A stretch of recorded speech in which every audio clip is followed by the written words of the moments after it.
All right, hello, ladies and gentlemen, and welcome back to another episode of Season 2 of the Rule 34 podcast. I'm your host, Jack, joined by my fellow co-host, Dominic Castillo. All right, so how have you been, Dom, in the latest week? I can let you know that myself, I was very much weirded out without, looking forward to recording at the end of the week versus having to record at the beginning. It felt very True. odd to me.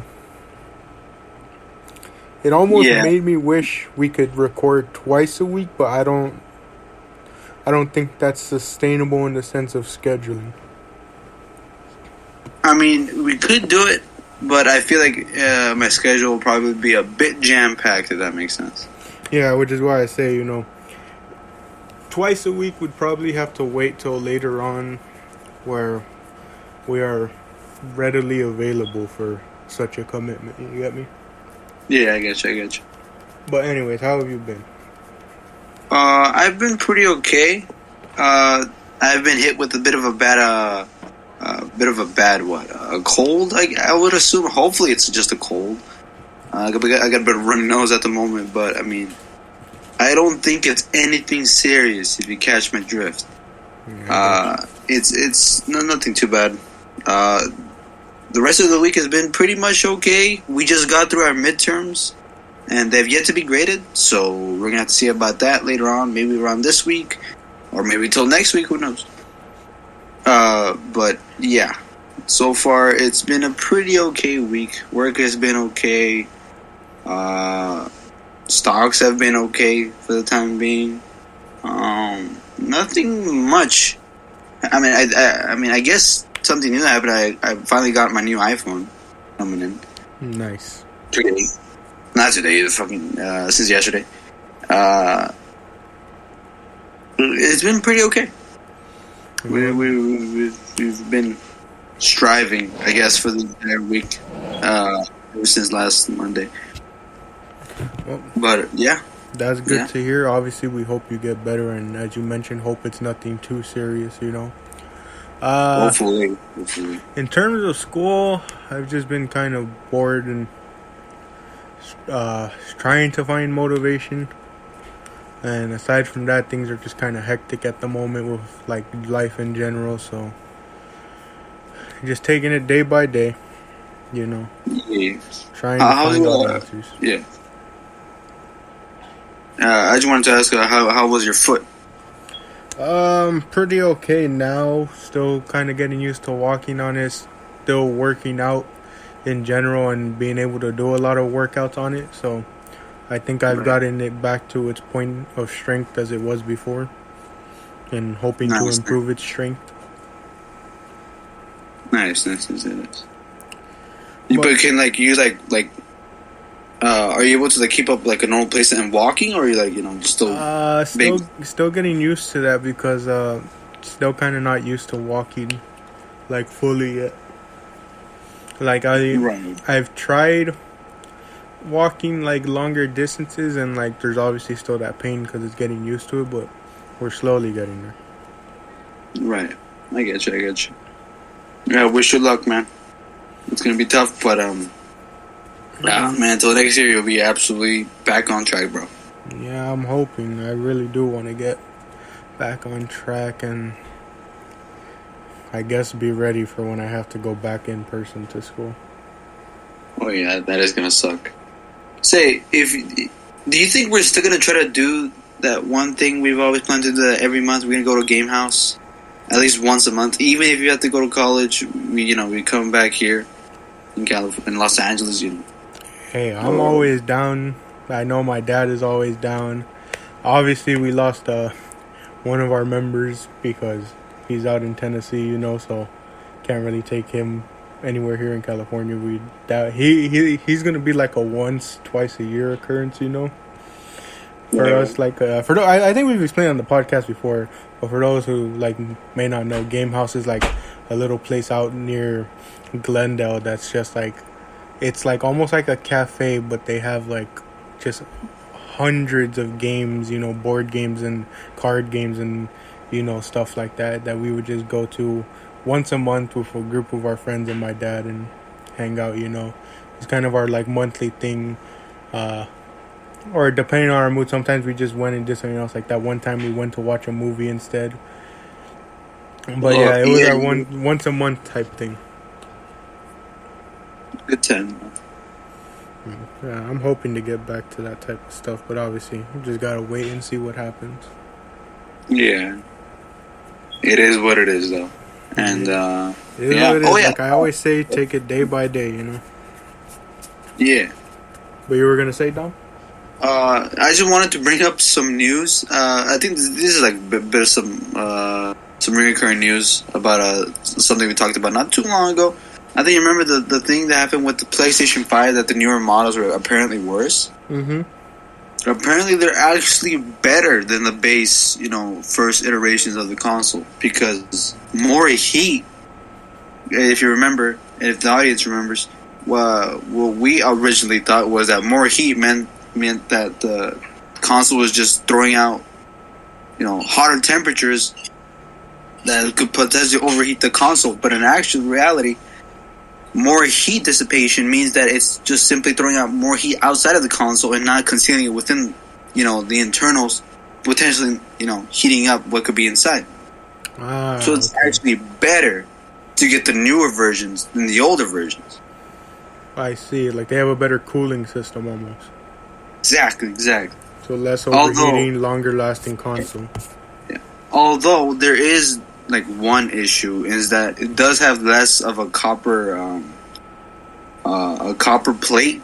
I'm not sure if you've ever seen the internals of it, but the newer version has has less of a copper plate that's meant to actually protect it from overheating compared to the older version. So even though it throws out more heat outside of the console, if one manages to have to conceal the console within a small space, it's more likely to overheat regardless. Yeah, I get you. So yeah, that's I guess that's some bit of news, bit of old news at this point. But yeah, but I also think we've seen some of the worst examples, but for the most part, I think it's common knowledge that if you're gonna have a console, a PC, whatever, you got to keep it in open space where it can breathe. True. I mean, it was always the thing of you want to keep your. I think it was the PS3s. It was like you always wanted to keep it flat because the fans were on the side. I think it was with the PS3. I think. I may be thinking wrong, but you remember it was like the main thing was keep the PS3 flat, because if you keep it on its side, you're cutting off one of its fans, and so that was common knowledge then, to keep it flat so it doesn't overheat. The PS4 was keep it in an open space because the fans are on the back. It needs to let out all the hot air and stuff, and not keep it confined in a space where that hot air is gonna still kind of circulate back in and overheat it. So it's kind of a similar thing where it's it's common knowledge. Don't keep it in a confined space. Don't have anything blocking the fans. Like with a PC, you don't want it to be in a place where the fans aren't gonna get that circulation, because it's there's no point in having them then at that point. Yeah. So I mean, it's common knowledge to us, but like I said, there's people out there who may not be as advanced, or not even advanced, but just might not have that common knowledge because they're not into such things and they're barely getting into it. Yeah. But that's good to hear about that. The newer models actually are slightly better than the older ones, which you would come to expect, which is why it was so odd hearing that the newer ones could potentially be worse. Yeah. Speaking of which, are you going to get a PlayStation? I mean, I understand the context behind what your answer will probably be, but anytime soon, would you maybe get a PlayStation 5?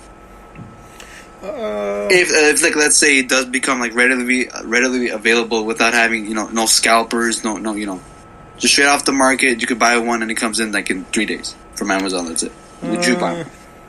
Even then, I might wait, because there's a ton of things that factor into it. I think I've spoken about it before on the podcast.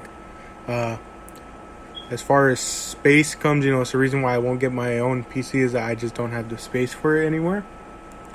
Right. My PS4 is still going.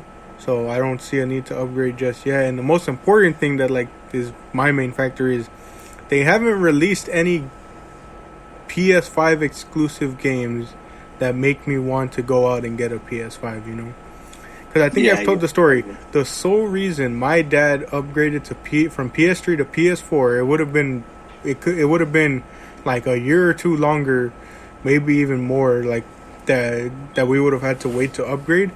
Had my dad not seen the special edition PS4 that was coming out with the Darth Vader, like in a sense, like I guess you could say skin on it, right, and Final Fantasy VII Remake being announced for it. And even though that came years later, you know, just the announcement itself, because, you know, everyone thought it was coming out sooner than it actually ended up coming out. But, you know, those two things factored into him, you know, getting the PS4, like upgrading. And, like, similarly, I haven't really seen anything from the PS5 that would make me be like, hey, I need to go get that, you know. Yeah, I get you. More than likely, I will sooner or later upgrade, you know, but for the time being, it's just like I'm kind of sitting here just like, I don't know. There hasn't been any games announced that catch my attention. There hasn't been any features or none of that, you know. It's like I'm just going to upgrade to continue playing the same game. True. You do have a point there. Also, I think, like, something to note, like, in order to get a PlayStation 5, it's still difficult at this point in time. So, yeah, I think it's better to wait. I mean, how did you say it? I believe, do you remember that situation that happened with that one boat that went sideways? Oh, yeah. Yeah, apparently, I think it happened again, or something happened with a specific ship container or something like that. No, apparently, it was like imports from Japan into the U.S., and I think it was game consoles for one specific container that fell into the ocean. And I think they were PlayStation 5s. Oh, wow. I think I've yet to read the entire article, but my mom's seen it on the news saying that like a whole shipping container fell into the ocean. And it was filled like with a bunch of electronics, and it might have been just PCs or something like that. But if it was PS5s, I think it's best we wait till 2022. Yeah. Maybe into the summer of 2022 to just even get a PS5. Not only that, I think there's already patents for like the PS5 Pro or the PS5 Slim. So I mean, it's the same thing with the PS4, no? Right? Yeah. We had the regular PS4, then we have revisions of the PS4, the fat PS4, and then we got the Slim, and then we got the Pro. So, yeah. Would you be willing to wait until like a Slim version or the Pro version comes out, or we just get the base model? I can definitely wait. I don't know about anyone else, but like I said, I can definitely wait because I don't. The only thing that could make me get a PS5 is if like they started announcing a bunch of like remasters or remakes for games that like I like once enjoyed, you know. And even then, most of the games that like could be remastered or like get sequels and stuff, it's like most of my childhood was spent on Nintendo, so it's like it would more than likely come out on the Switch, which I would end up getting for the Switch rather than like a PS5, you know, like anytime, like I mean, recently Dragon Quest had a game finally come out on the PS like PlayStation system, and I got it, you know, or not recently, but you know, it only like just come out for PlayStation, where Dragon Quest had always been on like Nintendo for the most part. Right. But you know, like remasters of the older Dragon Quest would end up on Nintendo, you know, for the most part, you know, what I'm getting at is like most of the games from my childhood were Nintendo based, so there's not much like remasters. Because like, I mean, recently, remember all of last year it was that they remastered that SpongeBob game, you know, and so it was like I got that, you know, but that's one of the few games that, you know, came out on there. And if I remember correctly, I played that game on GameCube, not PS2. So, again, it was on a Nintendo console rather than PlayStation. You know, I've always kind of been a Nintendo person. Yeah, I get you. Let's say you were to get your own space, right? Mm-hmm. Would you still opt in for the consoles, or would you instead get a PC where you're able to, like, emulate, you know, Sega consoles, Nintendo consoles? I'd probably do both because, you know, the friends the friends and the games, like multiplayer games we play, are mainly on console. And then like when it comes to, the older games that aren't readily available, I think I would use a PC for that. I get you. And then Also, obviously like, money comes down to. Oh yeah, that's true. I wanted to ask your opinion on emulation of games. I think we're getting a bit off topic from what originally we're talking about, but just to quickly get this one out of the way. What are your thoughts on Nintendo, like, instantly shutting down and, like, suing people who just simply create emulations of games? So, I have a lot of issues with Nintendo, and this is one of them. I get it. Their whole logic is you're pirating our games, right? Right. But here's the thing. I could understand their anger at that when it's a new game getting pirated. Like recently, Metroid Dread came out and it's already being emulated onto other things, and people are complaining saying, hey, it's a new game. It's a game series that really needs the money and support to continue going. Why are you choosing to emulate it, right? Right. There's a difference between that, emulating a brand new game, pirating a brand new game that needs the support, versus emulating a game that is super old, that Nintendo no longer produces the game, the console, the required other stuff that is needed to run the consoles, the game and stuff. Right. Like the old Pokemon games, you've seen it on different sites. The old Pokemon games are freaking being sold for like hundreds, right? Right. So of course someone would want to emulate, let's say for example, Pokemon Emerald onto their computer rather than paying hundreds for the game. If they don't have a Game Boy Advance or a DS to play it on, emulating to their computer rather than paying a bunch more for those specific consoles, especially because, like I said, Nintendo no longer produces Game Boys, Nintendo DSs. I don't even know if they still produce 3DSs. They obviously aren't still producing, N64s. They only recently came out with those, like, mini NESs and SNESs, but, like, those only have whatever games they put onto it, right? Right. And the other thing is, if the whole thing is that Nintendo isn't getting any money from these free emulations for people, do they realize that by buying from these other people that are selling their games, they're not getting money from it either? If someone pays $500 for Pokemon Diamond on the DS, and with the DS itself, on eBay for it, Nintendo's not getting any of that money. They're not getting a cut. So, like, they gotta realize that the only reason people are emulating, especially their older games, is because they're no longer being produced, and no one's gonna be spending hundreds just to play it, other than content creators who have that type of money. And even they emulate the games because they're like, no, I don't want to waste my money on that, and it isn't my fault that Nintendo doesn't want to emulate these games, and it's not my fault for not having these old consoles still, or for some of these people, they weren't born when it came out, and they might not have had parents, like, obviously I grew up with parents who were both gamers, so it's like, I'm pretty sure I know for sure we have an SNES somewhere, so it's like, if I ever see an SNES game and they have it, I know I can play it, right? I wouldn't need an emulation. Right. But some people don't have that player. Some people didn't grow up with parents who were into video games, and so if they wanted to play a game on the N64 or a Sega Genesis or a PS1, they don't have access to that because they weren't born yet and their parents weren't into that stuff. So their only choices are to either buy it online or, like you said, emulate it somewhere else.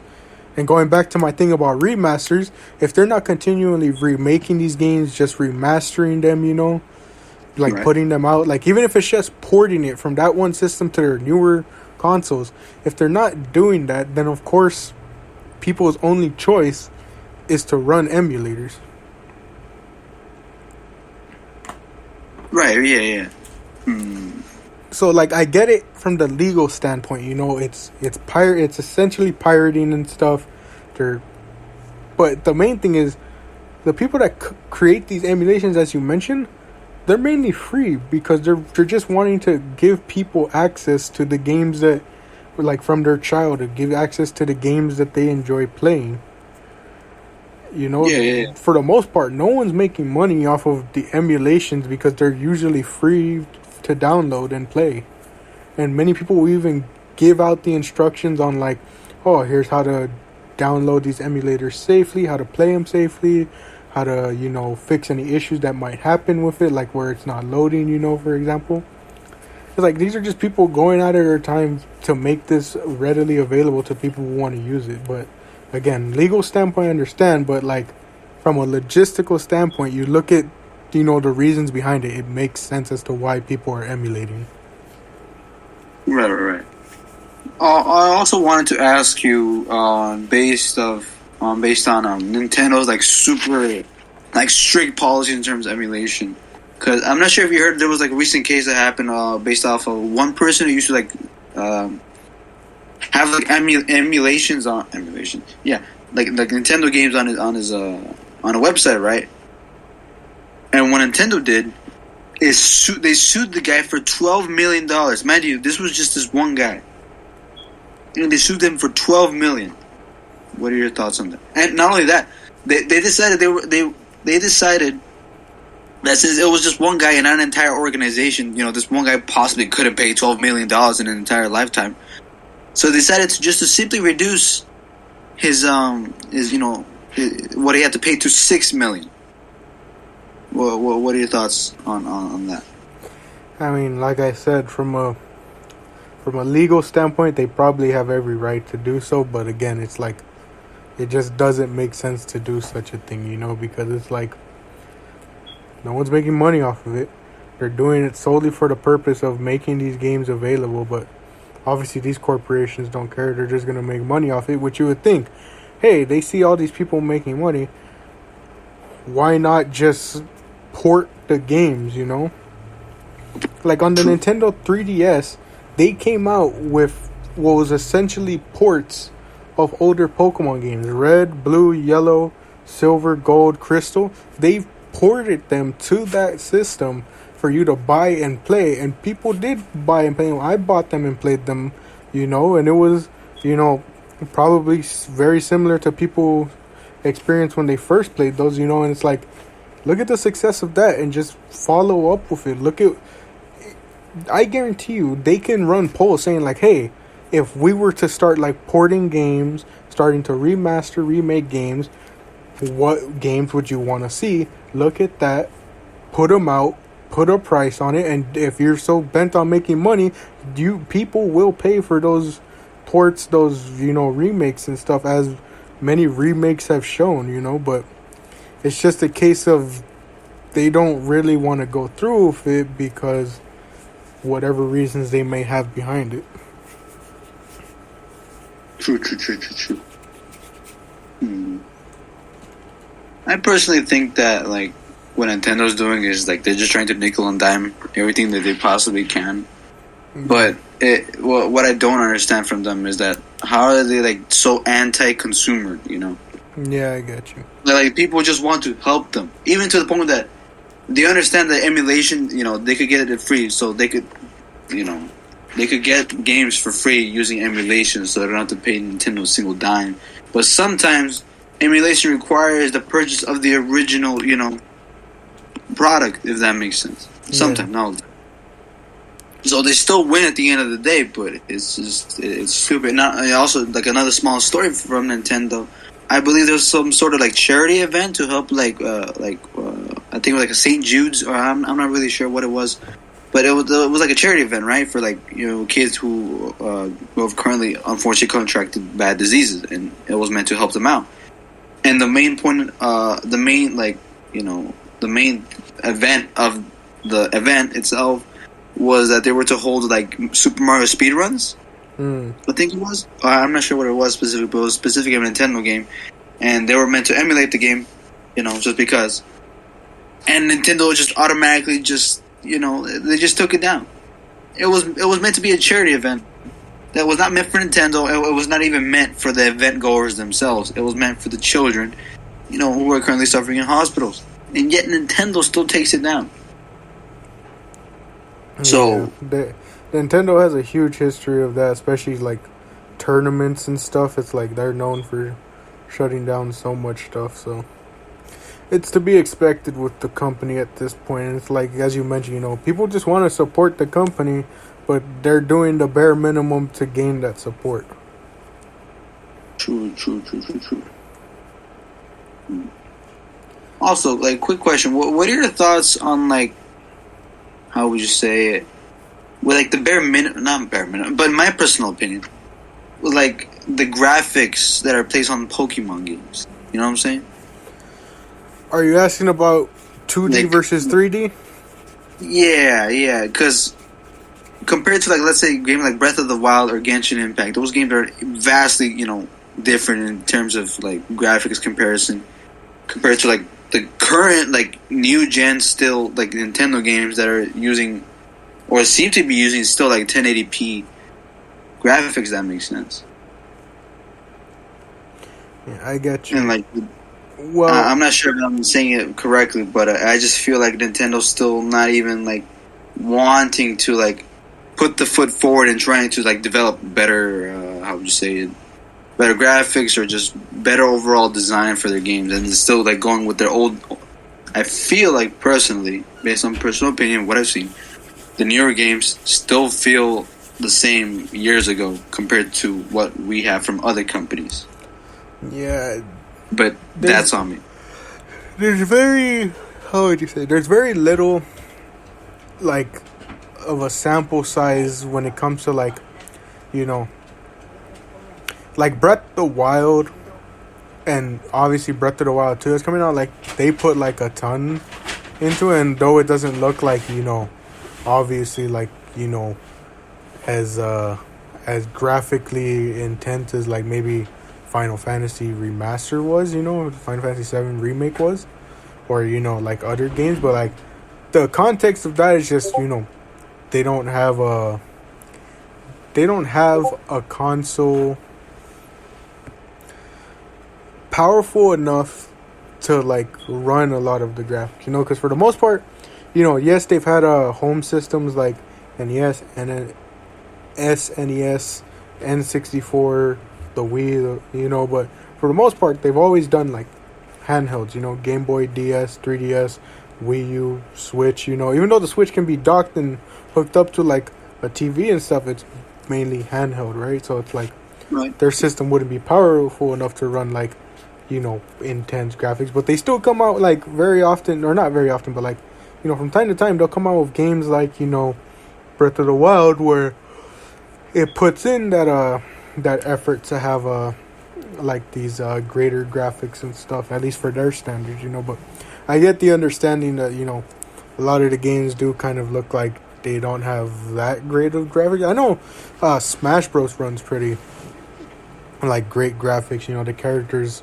look pretty great in the game. It's obviously a step up from like, their previous iterations, So, like, they make slight improvements, but I get what you mean. It's like there's, like, time to time, they don't necessarily show off a ton of, like, graphical improvement, at least from what I've seen, Yeah, I get you. I personally think that they could definitely do better. I mean, like, compared to, you could see what, like, a small little iPhone does, and it does multiple things. Not only that, and the only thing Nintendo has to do is just create the console that's just based to make a game run well. You know what I'm saying? Yeah. But I think I'm just asking for too much at this point. But yeah, so far, Nintendo seems to be okay for the time being. I think there's a new Switch coming out at the OLED screen or whatever is coming out soon. I might buy one. I still need to be super convinced, considering that the games are still $60.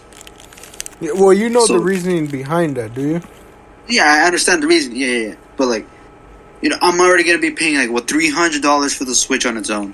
Yeah, I get I'm you. thinking of buying the Animal Crossing because it looks cool. I like that edition. It looks nice. But then I'm gonna be throwing an extra $60 for one game, and then another $60 for another game, and then at that point I'm just spending. Yeah, it's quite the investment. I will say that it is quite the investment when it comes to Nintendo. But like I said, if it has game franchises that you're willing to like play, it kind of makes it all worth it. But again, it's all down to personal choice. Yeah, right. All right, now Dom, got about 14 minutes left. You think that's enough for the segment I have planned, or what do you think? I think we have time. Okay. We got time. 14 minutes left. Let's speed run this. It's another segment of explaining wrestling to Dom. So in 1996, WWF was in an odd spot, right, Dom? They were still kind of in a family-friendly kind of gimmicky era, But they wanted to start leaning towards an edgier side. Right, yeah. Because their competitors, WCW, were like really like kind of leaning in towards that edgy side and gaining that, they were gaining a lot of traction because of how like edgy it was, because the 90s. And there was this one character named Brian Pillman whose gimmick was known as a loose cannon, where you didn't know what he was going to do, didn't know what he was going to say, whether what he was saying when he was cutting promos in the ring was true or if it was scripted, like you didn't know if those were his true words or not. Right. And around this time or earlier, Brian Pillman jumped from WCW to WWF. And, he has a history with Stone Cold Steve Austin, And around this time, Brian Pillman gets into a car accident and needs surgery on his foot, right? Jeez, uh-huh. And at the same time, he's kind of in this feud with Stone Cold Steve Austin. And you remember Bret Hart, he was here around. He was apparently going to leave around this time. This was a year earlier than what I showed you, the Montreal Screwjob. Oh, yeah. But he returns because he wants to help put over Stone Cold Steve Austin as this new guy. And he calls him out. And when he calls him out, Brian Pillman, because, Pillman and Austin are kind of at the same time friends, because they have quite a history, but they were also in a tag team before. And so Pillman's kind of arguing with Austin about like whether or not he should go out there to confront Hart, but Austin still goes. And on another show, Austin, because of like the argument with Pillman, he attacks Pillman's leg with a chair, and this is used to write him off to get that surgery for his leg from the car accident. Jeez. And then later on, I think it's the week after Raw was pre-taped, they taped all the segments, the matches, right, to air the next week. But this one segment was live, and it was them interviewing Pillman in his home. And before the interview, when they made that announcement, Stone Cold Steve Austin said on the show that, hey, during that interview, I might go pay Pillman a visit, right? Right. So while everything else was pre-recorded, this was all live in the sense that Austin was going to show up to Pillman's house, and they were going to be interviewing Pillman there, right? Right. And I'll give you the aftermath now, because I really want to focus on what your main reaction to is after and give you enough time. But the aftermath of this segment is that the USA Network, which Monday Night Raw was running on, was not happy with the segment, even though they approved of it, because they weren't happy that Brian Pillman dropped the F-bomb during the segment. The segment felt too real. Families were phoning in to tell the network themselves that they didn't like it. They didn't feel it was family friendly. And Raw almost got taken off the air, but luckily they passed off with just a warning and were told to tone it down, right? Right, geez, and it's funny because soon after this, the WWF launches and goes into what is known as the Attitude Era, which is known as their ultra edgy era, where it was all about cursing, violence, blood, stuff like that. The 90s, Right. But so with that being said, that is the context and aftermath of this segment. It is known as the Pillman's Got a Gun segment. And so that's enough that's enough of a clue to let you know how crazy this is about to get. But so we'll pause it here as we normally do. I'll pause it here. I'm going to show Dominic quickly the video of it, and then we're going to get his raw reaction. Alright, so we're back about 9 minutes, 40 seconds just showed Dominic the hectic footage, probably arguably one of the craziest moments to happen on here. And the first thing I want to ask you, Dom, other than your general thoughts, is do you understand why the USA Network complained about that it felt too realistic? Yeah, I could definitely see like the way he acted and like the way he just like cocked the gun. It seems super genuine. Well, I'm And, pretty like, sure that is a real gun. obviously, it's not real, but like if out of context, it would have seemed like an actual scene. If that makes sense. Especially when at the very start, you know, Kevin Kelly is kind of outside the home. It seems like it's almost like a news report, you know? And like Exactly. him being in there, like filming and stuff. But yeah, the moment he pulls out that pistol, you know things get real. And it like Dude. it puts you in that position of just like, yo, things are getting intense. What's going on? How did it go from an interview to this man now waiting to shoot someone, you know? And to make matters like in a sense worse, they didn't get it. They couldn't get USA to approve it happening, but they wanted to have Pillman fire off a shot to make it seem even more realistic. Like as soon as the camera cuts to black, they wanted him to fire off a shot, but you know the USA Network was like, no, we're not letting you do that. He's But just like general reactions to this whole segment, you know, like that, like, you know, the intensity from Pillman, him pulling out that gun, to like that final sequence where you see Austin breaking the glass on the door to open it up and get in, and just that like intensity of him walking, and you can hear the commentators just screaming, "Don't go in there!" And they, as soon as he walks around that corner, they pan over to Pillman with the gun. it's just so intense. I think the like the most genuine part was like as you said, like with the news, with like the newscasters that were following him, and then like panning back to the cameras that were inside the house with him actually breaking into like the door. I think that's like the most. It feels like it's like the most realistic part that out of context would have seemed like an actual like, you know, that someone wants to murder someone else, and someone else actually owns a gun and is gonna shoot the other guy. I think that the whole situation is super just. It feels overkill, sort of. Not too overkill, but out of context, it feels overkill. Do you think they accomplished their goal of, you know, wanting to get, you know, that more like edginess and like more like serious like tone with this segment? I feel like the fact that they try to make it more edgy is just simply more entertaining for us.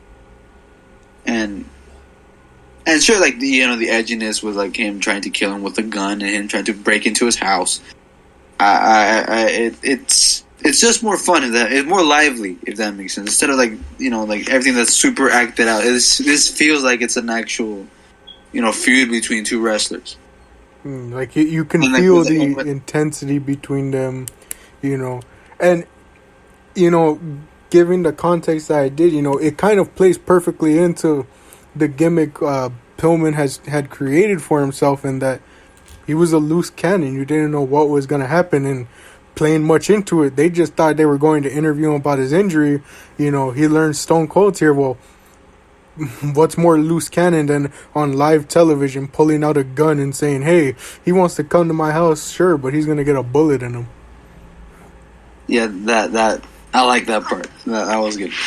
Yeah, and as you saw from the ending, you know, he was even like freaking yelling at his friends to get out the way because he wanted to shoot him. So I was like, they truly played up just like the seriousness and the realness of it. And what adds into it is the reaction of his wife in the background, you know, just screaming, doing whatever she can to like hold him back, but not knowing what to do. You know, it just seems all so real, you know, like the production that went into it, despite, you knowing, or, you know, during this time, you know, for the most part, people knew wrestling was scripted, but like, you know, something like this, it just gives it that sense of realness, you know, it immerses you into it, much like a movie does, where you know what you're watching isn't real, but they're doing such a good job at immersing you in it that, you know, it just feels so real. You know, this feels like watching a news broadcast and things going off the rail. Yeah, exactly. And that's kind of like that's why, in my opinion, like when it does its best, wrestling is as good a medium as movies, shows, because the biggest argument people bring up about wrestling is, oh, it's fake, right? Well, so are movies, but what wrestling does, it doesn't do it all the time, as the listeners of the podcast know, and me and Mr. Solis talk about a lot of the downs when it comes to pay-per-views, like the ups and downs. When it's at its best, it does such a good job of immersing you into it, and during this time, it accomplished that so well, because as it went into its edgy era, it really immersed people into this, like, sense that, yeah, even though despite knowing that, all this stuff is rehearsed and predetermined, they're immersing you so well into it that you believe all the acts of violence and, how would you say, aggressiveness and intensity are real, Right. This segment perfectly immerses you into it to believe that, yeah, these two really do hate each other, and whenever they come to blows, it's going to be serious, Yeah. But any other, like, general thoughts about all this? I mean, I would assume that people really got angry. Well, like families, like, parents got angry because of the cussing and like the fact that someone pulled out a handgun, which it may not be suitable for all the audiences, but like pushing that like boundary is what makes WWE so good in general. And the fact that it creates general interest, and for the most part makes people want to tune in more and more, because that's what happened during the Attitude Era. Is they were doing such a good job that it like incentivized people to continue tuning in week after week. Exactly. Yeah. And WWE still accomplishes that to this day, despite being PG in a more family friendly sense. But which kind of applause to them. Being even without having stuff like cursing and rarely doing like blood, they're able to still garner their audience, even though it may be more family friendly now. Yeah, exactly. I think that the fact that they're not 100% family friendly makes it just more appealing for like the ones who just want the raw intensity that WWE wants to bring out. But then again, it does have its drawbacks with like as kids also watch these things, so they have to tone it down a bit. Yeah. But then again, it's how would you say it? They're in a constant loop because their audience is mainly young, but they also got older fans who witness stuff like this, and it's not necessarily they want to go back, because if you look at a lot of the stuff from WWF in the 90s, it really isn't stuff that shouldn't be in today's like times. It's a product of its time. It only passed because of the time it was in, but so it's like it's okay that it's not in it, but they're kind of in that loop where it's like, we're family friendly now. We do have all these people that used to like watch, but like our main audience now is the children, and that's what we're kind of sticking with, versus the 90s, because it was the 90s and edgy, they were able to get away with a lot of this stuff. Yeah, I agree. About 50 seconds left, so I guess the last thing I'll just ask, Dom, is like, if you could give it a rating out of 10, like the other stuff I've shown you, what rating would you give it? Well, I mean, just based off that small little segment, like the amount of intensity, I will give it an 8. I just like it. Like the raw, like the immersive feel, an 8, bro. 8 out of 10. Instantly, bro. Alright, with that being said, I've been your host, Jack, joined by my fellow co-host, Dominic Castillo. We want to thank you all for joining us for another episode of Season 2 of the Rule 34 podcast. As always, thank you for listening. If we have an opinion on it, oh my gosh, if it exists, we have an opinion on it. Man, I'm fumbling my words. Thank you, and we'll see you all next week for another episode. Take care.